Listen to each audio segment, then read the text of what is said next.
Jim Farley wants Ford's rivals punished for importing nearly half the cars they sell in North America. In fact, Jim Farley is pretty angry. This is drawing a lot of comments from on people on the internet, people all over the states, around the world. They're reacting to what Jim Farley is saying. I'm curious to know what you guys think. Hello, my friends. Welcome to the channel.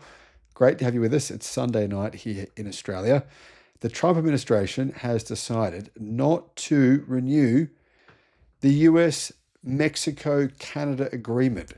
They will continue holding discussions with neighboring countries to address so-called shortcomings in the trade deal. In other words, the US is saying to Mexico and Canada, no more Chinese cars.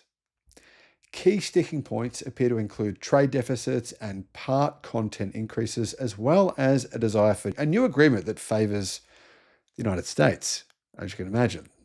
That's going to be a tough sell for Canada and Mexico. Ford CEO Jim Farley is hoping a new deal will screw over Ford's rivals.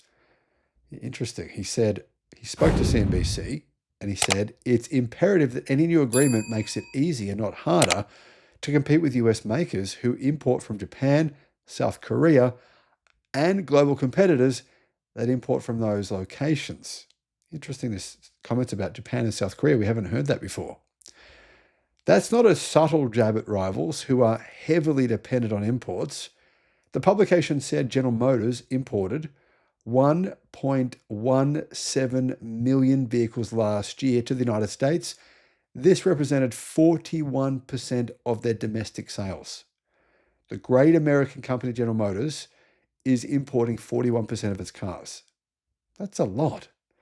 Key models include the Chevrolet Trax and the Equinox. The Trax, let's be honest, is a bucket of shit. I can't believe people buy that car.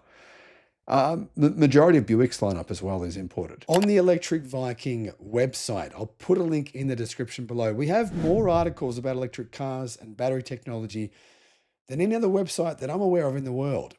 So check that out. Link is in the description. And there you'll find our videos and analysis and articles about everything going on in the EV world.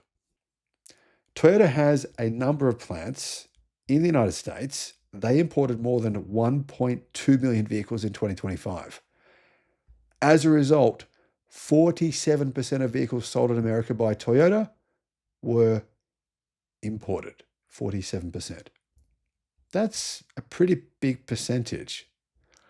Now, Ford actually does import cars as well. They don't want you to know that, but they do. Anyway, not that many.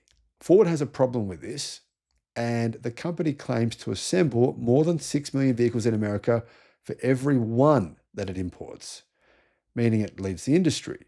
Well, not actually leading. I mean, Tesla leads because all the cars Tesla sell are manufactured in the United States. It's not 6-1, but anyway, Ford produced more than 2 million vehicles in America last year, and 83% of the vehicles sold in the United States are made in the United States. Of course, building in America comes at a higher cost compared to lower wage countries like Mexico.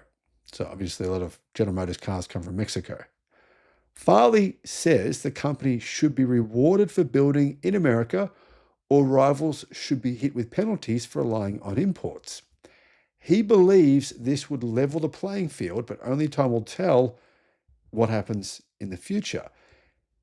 Really, to be honest, the one company that probably shouldn't be talking about this is, I'm not convinced Ford's making a good decision here, because, I mean, Elon Musk could say, okay, Ford, how about you make the majority of the parts in your cars in America?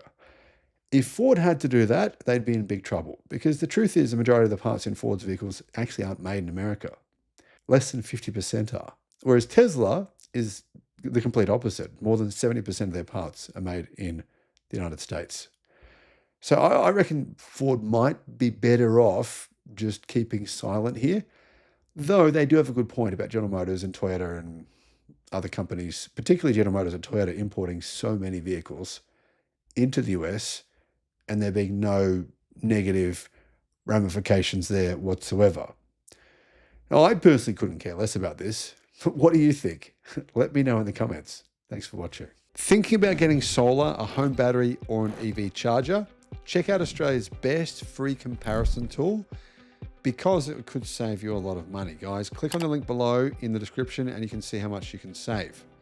Alternatively, give Resync a call. They are the guys who installed my battery and my home solar. I'll put a link to them as well in the description. Need expert advice on what car to buy, what solar system to get, what home battery to get, or potentially for your business? You can get, guys, a one-on-one consultation directly with me, 60 minutes of tailored guidance. This might help you avoid making a huge mistake spending money when you shouldn't, or potentially save you a massive amount of money. Click the link in the description below because I can assist you, and why not? The link is in the description. I can't say I'm surprised at all to hear this.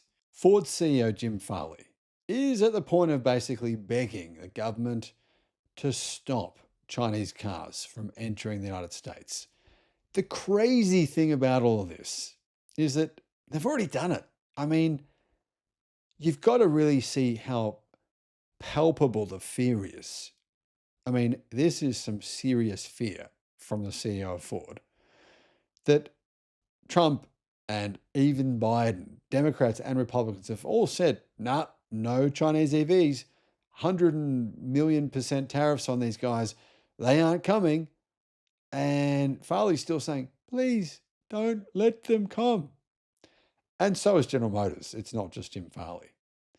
Hello, my friends. Welcome to the channel. I'm Sam Evans. You're watching the Electric Viking. It's true that General Motors said something similar a few months ago, but Jim Farley said allowing Chinese vehicles into the United States would be devastating to American manufacturing. I sure hope we don't allow them to come across the border, Farley said of Chinese cars that are going to be sold in Canada. Farley argued Chinese automakers benefit from huge direct support from their government, making it no way a fair fight. Now, Farley is basically saying cars from China are going to be sold in Canada and they're already being sold in Mexico, and you've got to stop them from coming to the US at all. It has to be stopped, no matter what. Now, I actually don't think Farley is even talking about that.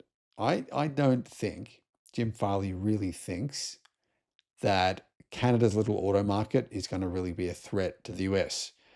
I think what he's really talking about is Trump considering letting Chinese car companies come into the United States